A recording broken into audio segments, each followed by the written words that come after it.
बुरा होता है तो कहते हैं भगवान ने परीक्षा ली। लेकिन क्या कभी आपने सोचा, अगर सब कुछ भगवान ही कर रहा है तो फिर आपके कर्मों का क्या मतलब है? आपकी मेहनत, आपकी सोच, आपके फैसले, ये सब किस लिए हैं? सच्चाई थोड़ी अलग है और शायद थोड़ी कड़वी भी। असल में ईश्वर ने आपको एक चीज दी है जो सबसे शक्तिशाली है, आपकी आत्मा।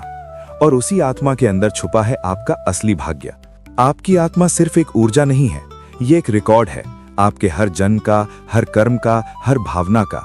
जो आपने पिछले जन्मों में किया, जो आपने महसूस किया, जो अधूरा छोड़ दिया, वो सब आपकी आत्मा में जमा है।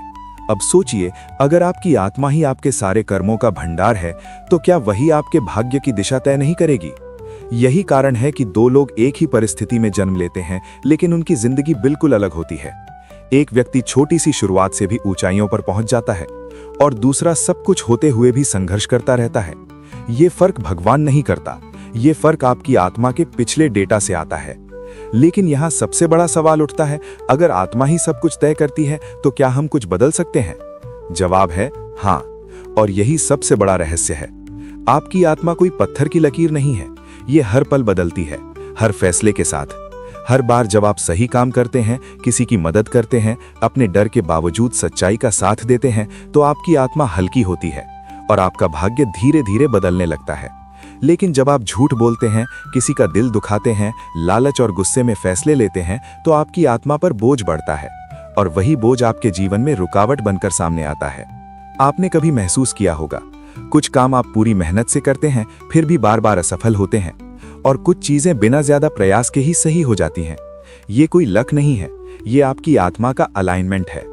जब आपकी आत्मा और आपके कर्म एक ही दिशा में होते हैं तो रास्ते अपने आप बनते चले जाते हैं।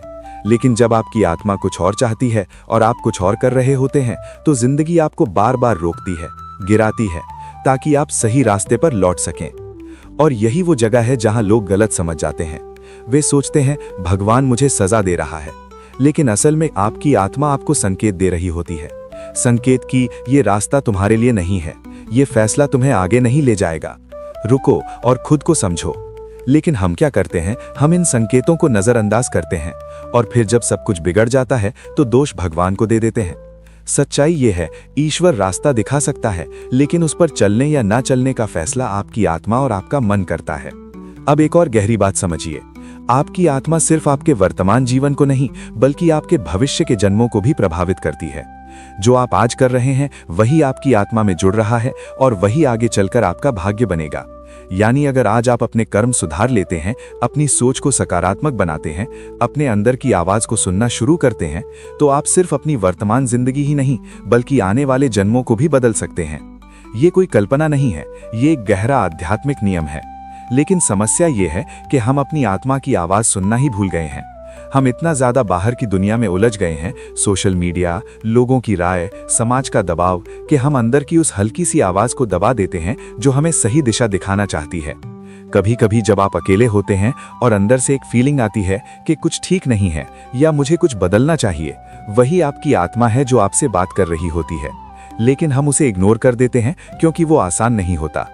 आत्मा हमेशा आपको ग्रोथ की तरफ ले जाती है और ग्रोथ कभी आसान नहीं होती। तो अब सवाल ये है, आप क्या करें? पहला कदम, खुद से ईमानदार बनिए। अपने फैसलों को देखिए, क्या वो आपके डर से आ रहे हैं या आपकी सच्चाई से? दूसरा कदम, अपने कर्मों को साफ रखिए। हर छोटा काम, हर छोटी सोच आपकी आत्मा को प्रभावित करती है। तीसरा कदम, अंदर की आवाज को सुनना सीखिए। हर दिन कुछ समय खुद के साथ बिताइए, बिना किसी डिस्ट्रैक्शन के। और सबसे जरूरी, ये समझिए कि आप पावरलेस नहीं हैं। आप सिर्फ एक पपेट नहीं है जिसे कोई ऊपर से चला रहा है। आपके अंदर वो शक्ति है जो आपकी पूरी जिंदगी की दिशा बदल सकती है, और वो शक्ति है आपकी आत्मा। तो अगली बार जब कुछ गलत हो तो तुरंत भगवान को दोष मत दीजिए। रुकिए और खुद से पूछिए, मेरी आत्मा मुझे क्या सिखाना चाहती है? मैं कहाँ गलत दिशा में जा रहा हूँ? क्योंकि जब आप ये सवाल पूछना शुरू कर देते हैं, तभी से आपका असली ट्रांसफॉर्मेशन शुरू होता है।